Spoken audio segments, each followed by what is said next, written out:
I'm a fourth generation farmer in Pine Islands in the Black Dirt region, Orange County. Me and my brother have been in business for 13 years. We've been farming all our lives with my parents. I've done farm work, most of my life.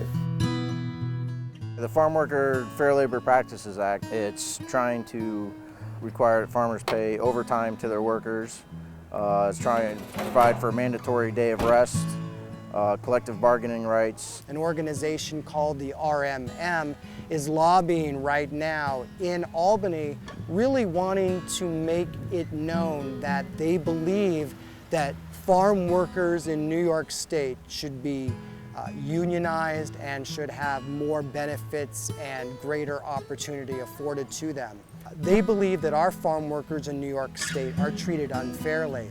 The people that we have working for us are probably our most valuable resource, and if we don't take care of them, they don't take care of us. The farm workers are treated well by their employers, and they're a very important resource in order to keep the agribusiness in Orange County flourishing.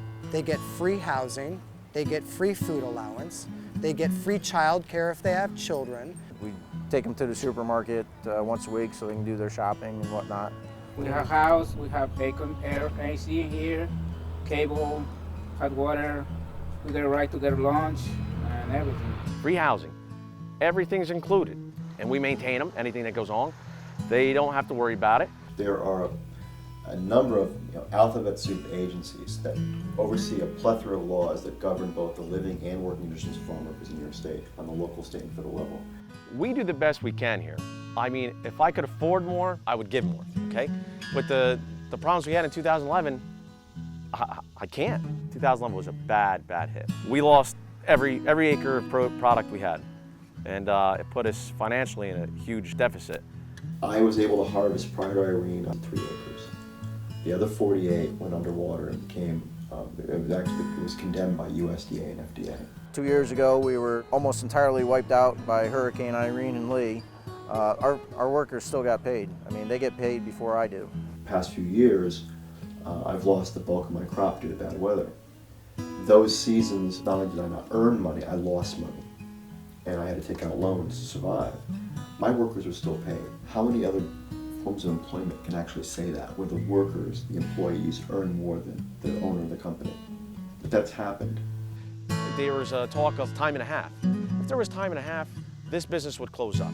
There's not enough money there. We went through such disasters, you would just go bankrupt. You wouldn't be able to do it. Overtime pay, that's just not feasible for farmers. I have a perishable crop, I have no negotiating ability, and my price is dictated to me. I can't raise my price to pay for overtime. There's no way I can do that. Orange County has a strong agricultural base, and it's an important industry within the county to our overall economic well-being, and that we need to protect this overall industry because it supports both the farm workers and the farmers.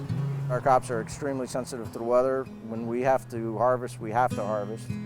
And if workers were to go on strike during harvest, we could lose our entire crop. That wouldn't be good for farmers or the farm workers. One strike could end it. So that's an incredible amount of power on one side. Our work is seasonal. We work when the weather permits. For instance, the mandatory day of rest. They don't realize in agriculture, you're working outside in the fields in the weather, and days of rest occur naturally with rainy days and other things. A day of rain would mean that the farm workers would have a day off, but it might not be possible to give them one every 7 days. They want to keep on going. There's times I'd ask them, you want a day off? No. I tell them you can knock off a little earlier. No. They want to keep on going. I feel good in here. Nobody forces me. I just like in here.